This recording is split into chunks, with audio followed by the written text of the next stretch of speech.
좋아요, 구독. 이어서 바로 종가 베팅할 섹터 넘어가 보겠습니다. 이사님 섹터 먼저 열어볼게요. 네. 제약 바이오 쪽입니다. 이쪽 섹터도 사실 그렇게 우상향한다라는 느낌이 들진 그쵸. 않아요. 그래도 네. 학회 모멘텀을 앞두고 있는 만큼 또 당뇨병 학회니까 비만 치료제 쪽으로 좀 좁혀서 보는 게 좋을까요? 네, 일단은 그런 아이디어도 괜찮다고 생각이 들고 최근에 어쨌든 이슈가 있는 종목도 좀 압축을 네. 좀 해야 될 것 같아요.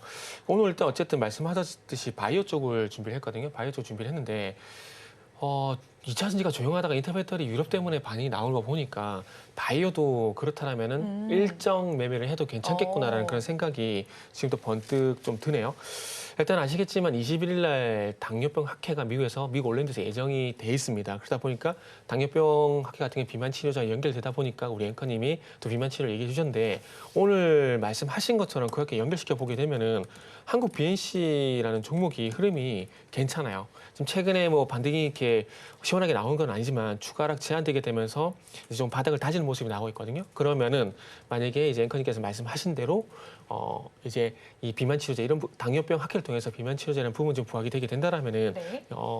이 여름철도 타고 여름철 같은 경우 이제 비만 치료제가 수혜주잖아요. 그래서 그런 거와 함께 엮여서 이제 반응을 보이게 된다라면 아마 또 시원한 상승이 나오지 않을까라는 그런 기대감을 가질 수가 있을 것 같아요. 그래서 이런 것들은 좀 참고를 하시고 그래서 어쨌든 이제 일정 매매 말씀드렸는데 이 당뇨병 학회가 좀 예정이 돼 있다 보니까 이 당뇨병 학회가 좀 부각이 되게 된다라면 또 바이오가 움직여주게 될 것이고 그러면은 이 바이오주가 움직여주게 된다라면은 지금 최근에 이제 6월달 들어와서 이제 기술 수출 관련 종목들의 반응이 좀 뜨겁거든요. 네. 그러니까 결국 이제 오늘 삼천당 제약도 그렇고 삼천당 제약도 어제 오늘 강세잖아요. 이게 결국 기술 수출 모멘텀을 봐야 되는 거거든요.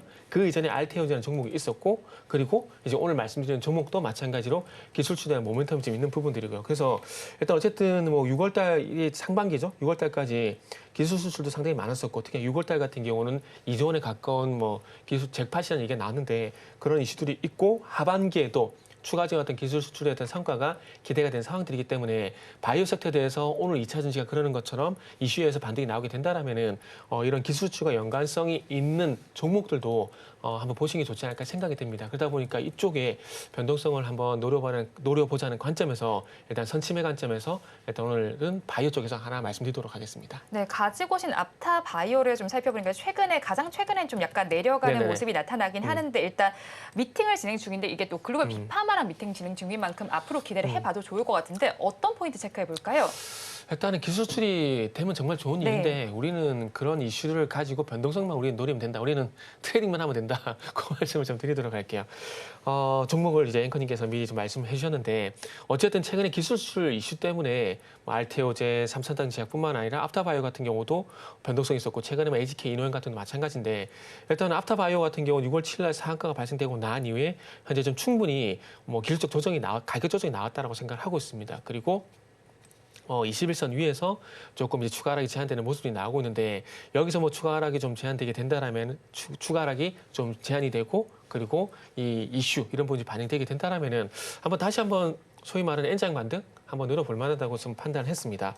앞터바이오 같은 경우는 아시겠지만 이번에 그 바이오 USA 여기서 25개 제약사 미팅을 했다라고 얘기를 하더라고요. 그러면서 이제 글로벌 빅파마 7개 쪽과 기술출 협의를 했다라고 하는데 그래서 결국 바이오 쪽의 강세를 보이게 되면은 이런 이슈가 있는 종목들 쪽으로 수급이 다시 한번 쏠릴 수밖에 없다라고 제가 좀 판단했습니다. 그렇기 때문에 앞타바이오 같은 경우도 이제 충분히 가격 조정이 나왔기 때문에 N장 반등 한번 늘어보자라는 말씀드리고 목표 같은 경우는 일단은 8,000원 말씀을 좀 드릴게요. 그리고 손절 같은 경우는 21선에 있는 이제 충분히 가격 조정이 나왔기 때문에 손절가 좀 짧게 6,200원 정도 말씀드리도록 할게요.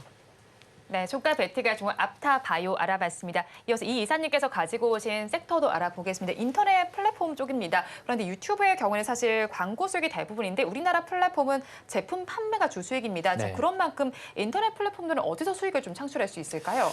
보통 그 대기업과 협업이죠. 우리나라 플랫폼 기업들 같은 경우는 대기업과 협업을 통해서 신사업을 창출을 할 때 그때 성장에 대한 부분이 더해질 수 있기 때문에 주가 반응이 나타납니다. 그렇다 보니까 카페24 같은 경우가 최근에 주가에 대한 부침은 있었음에도 불구하고 오늘 유튜브 전용 스토어 개설 이 소식에 따라서 상한가에 도달을 하는 모습이었고요.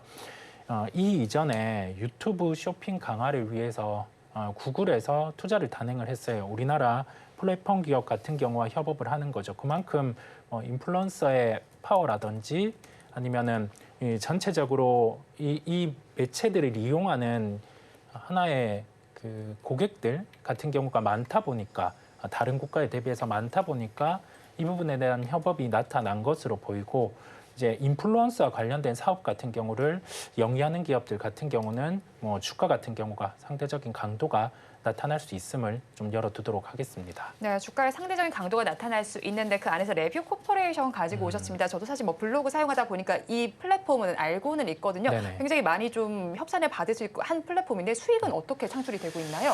이게 카페24와 온라인 쇼핑몰을 통해서 상품 판매를 협업합니다. 그러면 인플루언서 같은 경우가 제품을 판매하게 되면 거기에 따른 수수료 또는 수익의 발생 같은 경우를 쉐어하는 구조를 갖고 있어요.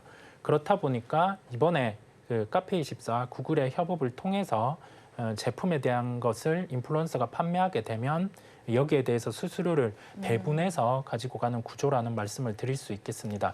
인플루언서의 중요성 같은 경우가 부각되는 상황이에요. 이제 시장이 딱 이렇게 수익이 나오는 구조 같은 경우를 초기에 좀 이렇게 내어놓는 상황이다 보니까 나올 수 있는 실적 대비해서 주가의 속도가 좀 빠를 수 있음을 말씀을 드리고 레브 코퍼레이션 같은 경우는 인플루언서 마케팅 기업입니다. 네. 마케팅 기업이고 전체 시장 점유율이 66% 정도를 차지하고 있다 보니까 이 협업의 구조를 통해 시장에서는 좀 성장이 부각되면서 주가의 강세가 나타날 수 있지 않을까라는 생각이 듭니다. 목표가 같은 경우는 1차로 한 16,000원 가격을 제시를 합니다. 오늘 주가가 살짝 윗꼬리를 달기는 했지만은 뭐 이 부분은 큰 우려는 아닌 것으로 보이고요. 사업의 방향이 정해졌기 때문에 주가에 대한 부분은 좀 강세에 대한 부분에 무게를 두고 손절가는 12,000원을 제시해 드립니다.